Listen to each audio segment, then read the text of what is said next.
അതുപോലെ തെറ്റായ വേറൊരു പ്രചരണമുണ്ട്, ഇവർ കേരളത്തിൽ ഇത് കണ്ടുപിടിക്കാൻ കഴിയുന്നില്ല. അങ്ങനെയല്ല, അമീബിക് മസ്തിഷ്ക ജ്വരമാണ് എന്നുള്ളത് നമ്മുടെ മൈക്രോബയോളജി ലാബുകളിൽ നമുക്ക് കണ്ടുപിടിക്കാൻ കഴിയും. ഇപ്പൊ നേരത്തെ അരവിന്ദ് ഡോക്ടർ പറഞ്ഞല്ലോ, ആലപ്പുഴ മൈക്രോബയോളജി ഡിപ്പാർട്ട്മെന്റാണ് നമ്മുടെ ഈ കുട്ടിയുടെ 17 വയസ്സുകാരന് അമീബിക് മസ്തിഷ്ക ജ്വരമാണെന്നുള്ളത് കണ്ടെത്തിയത്. അതുപോലെ ഏത് മെഡിക്കൽ കോളേജിൽ മൈക്രോബയോളജി ലാബിൽ നമുക്കിത് കണ്ടെത്താനായിട്ട് സാധിക്കും, അമീബ കണ്ടെത്താനായിട്ട് സാധിക്കും. ഈ ഏത് തരത്തിലുള്ള അമീബയാണ് എന്നുള്ളത് കണ്ടെത്തുന്നതിന് വേണ്ടിയിട്ടുള്ള PCR ടെസ്റ്റ് നേരത്തെ രാജ്യത്ത് 2 ഇടത്തേ ഉണ്ടായിരുന്നുള്ളൂ, ഒന്ന് ചണ്ഡീഗഡിലും 2 പോണ്ടിച്ചേരിയിലും. അപ്പോൾ കേരളം നമ്മൾ ഡെവലപ്പ് ചെയ്തു, അതിനു വേണ്ടിയിട്ടുള്ള സൗകര്യം ഡെവലപ്പ് ചെയ്തു. ഇപ്പോൾ നമ്മുടെ സ്റ്റേറ്റ് പബ്ലിക് ഹെൽത്ത് ലാബിൽ ആ സൗകര്യം ഉണ്ട്. അത് നമ്മൾ തന്നെ ലാബ് തന്നെ ഡെവലപ്പ് ചെയ്തതാണ്. ഇപ്പോൾ അതുകൂടാതെ IAV institute of advanced virology അത് ഡെവലപ്പ് ചെയ്യുന്നതിന് അവർക്ക് ഇനി ഒരു സ്റ്റാൻഡർഡൈസേഷൻ മാത്രമാണ് അതിനാവശ്യമായിട്ടുള്ളത്, അവരതുകൂടി ചെയ്യും. കോഴിക്കോട് അതിനു വേണ്ടിയിട്ടുള്ള സൗകര്യം നമ്മൾ ഒരുക്കുന്നുണ്ട്. ഇതുകൂടാതെ ICMR അവർ കിറ്റുകൾ നൽകാം എന്നുള്ളത് പറഞ്ഞിട്ടുണ്ട്. അപ്പൊ അത് തീർച്ചയായിട്ടും നമ്മൾ സ്വാഗതം ചെയ്യുന്നു. അപ്പൊ കേരളം നമുക്കിവിടെ പരിശോധിക്കാനായിട്ട് കഴിയും. അതിൽ കോഴിക്കോട് തന്നെ എത്രയോ പേർ ചികിത്സിച്ച് ഭേദമായ സാഹചര്യം ഉണ്ട്. അപ്പൊ അതുകൊണ്ട് 2 മെഡിക്കൽ കോളേജുകളിലുമാണ് നമുക്ക് ഇപ്പോൾ നിലവിൽ ആക്റ്റീവ് കേസസ് ഉള്ളത്. ഇത് ഓരോ കേസും ആരോഗ്യവകുപ്പ് എന്തുകൊണ്ട് എന്നുള്ളത് കണ്ടെത്തുന്നുണ്ട്, എന്താണ് അതിന്റെ സോഴ്സ് എന്നുള്ളത് ഐഡന്റിഫൈ ചെയ്യാനായിട്ട് ശ്രമിക്കുന്നുണ്ട്. അപ്പോൾ എങ്ങനെയാണ് ശ്രമിക്കുന്നത്? ഒന്ന്, ഇത് തീർച്ചയായിട്ടും അമീബയാണ് എന്നുള്ളത് നമ്മുടെ ലാബിൽ പരിശോധിച്ചിട്ട് അമീബയെ കണ്ടെത്തുക, അത് ഏത് അമീബയാണെന്ന് കണ്ടെത്തുക. രണ്ടാമത്തേത് എന്താണ്? സോഴ്സ് എന്ന് നമ്മൾ കണ്ടുപിടിക്കുന്ന പൊതുജനാരോഗ്യ ആക്ടിവിറ്റിയിലൂടെ നമ്മൾ കണ്ടുപിടിക്കുന്ന സോഴ്സ് എന്ന് പറയുന്ന ഇടത്ത് ഈ പർട്ടിക്കുലർ ഈ അമീബ ഉണ്ടോ എന്നുള്ളത് കണ്ടെത്തുകയാണ്. അപ്പൊ ആ അമീബ കൊണ്ട് തന്നെയാണ് ഈ രോഗിക്ക് രോഗമുണ്ടായതെങ്കിൽ അത് ക്ലിനിക്കലി കൂടി നമ്മൾ പ്രൂവ് ചെയ്യുന്നു. ഒന്ന്, ഞാൻ പറഞ്ഞത്, ഇപ്പൊ നമ്മൾ എങ്ങനെയാണ് ഒരു ആൾ വീട്ടില് തിരുവനന്തപുരത്താണ് കഴിഞ്ഞ വർഷം ഉണ്ടായൊരു കേസാ. വീട്ടില് ടാപ്പ് വെള്ളത്തിലാണ് കുളിക്കുന്നത്, ടാങ്കിൽ വെള്ളം ശേഖരിച്ചിട്ട് കുളിക്കും. അപ്പൊ നമ്മളുടെ മുന്നിലുള്ള ചോദ്യം, അതുവരെ ഈ പോണ്ട് അല്ലെങ്കിൽ കുളങ്ങൾ കെട്ടിക്കിടക്കുന്ന വെള്ളം അങ്ങനെയായിരുന്നല്ലോ.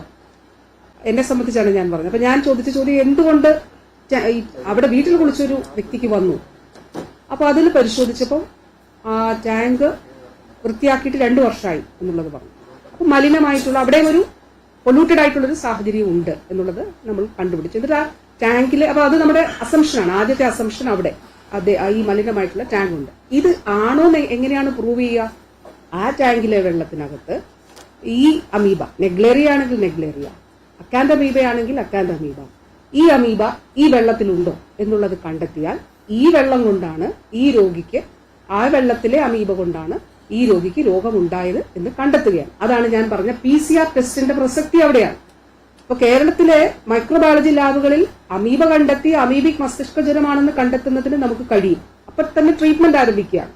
അപ്പോ അതിനുള്ള മെഡിസിൻസ് കൊടുക്കും രോഗിക്ക് ആവശ്യമായിട്ട്. അതാണ് നമ്മൾ ആദ്യം കണ്ടുപിടിക്കുന്നു, ആദ്യം ചികിത്സ തുടങ്ങുന്നു.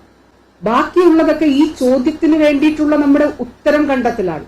എന്താണ് ആ ഉത്തരം കണ്ടെത്തൽ? ഏത് തരം അമീബയാണ്? അതിനാണ് PCR ചെയ്യുന്നത്. ആ PCR ചെയ്തിട്ട് അമീബ ഏതാണെന്ന് കണ്ടെത്തും, നമ്മളത് ഡോക്യുമെന്റ് ചെയ്യും. ഇനി ഇപ്പോൾ മാത്രമല്ല ഇത് കണ്ടെത്തിയിട്ടുള്ളത്, നമ്മളുടെ മെഡിക്കൽ റെക്കോർഡ്സ് പരിശോധിക്കുമ്പോൾ, പേപ്പേഴ്സ് പബ്ലിഷ് ചെയ്തത് പരിശോധിക്കുമ്പോൾ എത്രയോ വർഷങ്ങൾക്ക് മുൻപ് തന്നെ കേരളത്തിലെ കിണറുകളിൽ അമീബയുടെ സാന്നിധ്യം കണ്ടെത്തിയിരുന്നു എന്നുള്ളത് നമ്മൾ എടുക്കുമ്പോൾ കാണാനായിട്ട് സാധിക്കും. അപ്പൊ എന്താണ് അതിനുള്ള മാർഗം? നമ്മൾ ക്ലോറിനേറ്റ് ചെയ്യുക എന്നുള്ളതാണ് നമുക്ക് സാധ്യമായിട്ടുള്ള ഒരു മാർഗം. ടാങ്കുകൾ വൃത്തിയായിട്ട് സൂക്ഷിക്കുക, മലിനമായിട്ടുള്ള കുളങ്ങളിൽ കെട്ടിക്കിടക്കുന്ന വെള്ളത്തിൽ നമ്മൾ അവിടെ കുളിക്കാതെ ഇരിക്കുക. ഇപ്പൊ കുഞ്ഞുങ്ങളുടെയൊക്കെ മൂക്കിലേക്ക് നേരിട്ട് ഇങ്ങനെ പിടിച്ചു വെച്ചെന്ന് വെച്ചാൽ ഇങ്ങനെ കുറച്ച് നാളായിട്ട് പിടിച്ചൊക്കെ വെച്ചാൽ വെള്ളം ഒഴിക്കുക. മുതിർന്നവരാണേലും കുട്ടികളാണേലും അപ്പൊ അതിൽ രോഗാണുക്കൾ ഉണ്ടാകും, അതിൽ അമീബ ഉണ്ടാകും.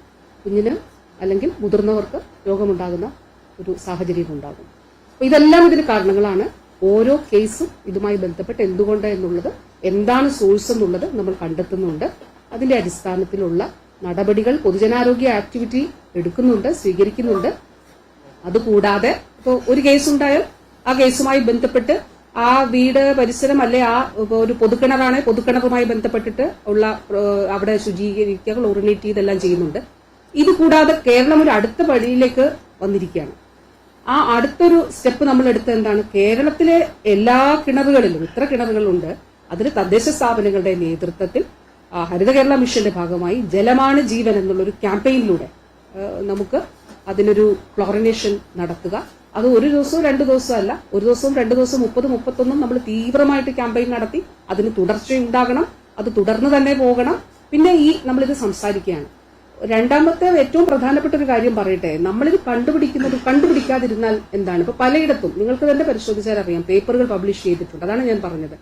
ചണ്ഡീഗഡിലൊരു പേപ്പറുണ്ട്, അതിൽ 11% അമീബ കൊണ്ടാണെന്ന് പറയുന്നു. പക്ഷെ മറ്റിടങ്ങളും ഇവിടവും തമ്മിലുള്ള വ്യത്യാസം എന്താണ്? കേരളവും തമ്മിലുള്ള നമ്മുടെ അനുഭവത്തെ പൊതുജനാരോഗ്യ പ്രവൃത്തിയായിട്ട് നമ്മൾ പരിവർത്തനപ്പെടുത്തുന്നുണ്ട് എന്നുള്ളതാണ്. അപ്പൊ കണ്ടുപിടിക്കുന്നത് കൊണ്ടുള്ള ഗുണം എന്താണ്?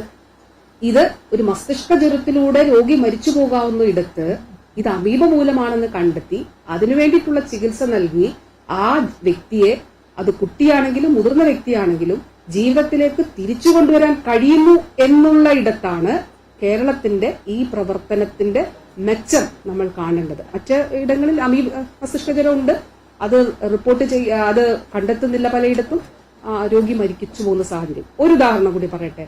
മറ്റൊരു സംസ്ഥാനത്തെ നീന്തൽ കുളത്തിൽ കുളിച്ച ഒരു വ്യക്തി, അദ്ദേഹം അവിടെ നീന്തി വ്യക്തിയാണ്, അദ്ദേഹത്തിന് രോഗം ഉണ്ടായി, അദ്ദേഹം അവിടുത്തെ ആശുപത്രികളിൽ പോയി, ഒരിടത്തും കണ്ടുപിടിച്ചില്ല അമീബിക് മെനിഞ്ചോഎൻകഫലൈറ്റിസ് ആണ്. അദ്ദേഹം വയനാട് ജില്ലയിലുള്ള ഒരാളാണ്. അദ്ദേഹം നാട്ടിലെത്തി, കോഴിക്കോട് മെഡിക്കൽ കോളേജിലെത്തി, അവിടുത്തെ മൈക്രോബയോളജി ലാബിൽ പരിശോധിച്ചു, അമീബിക് മെനിഞ്ചോഎൻകഫലൈറ്റിസ് ആണെന്ന് കണ്ടെത്തി.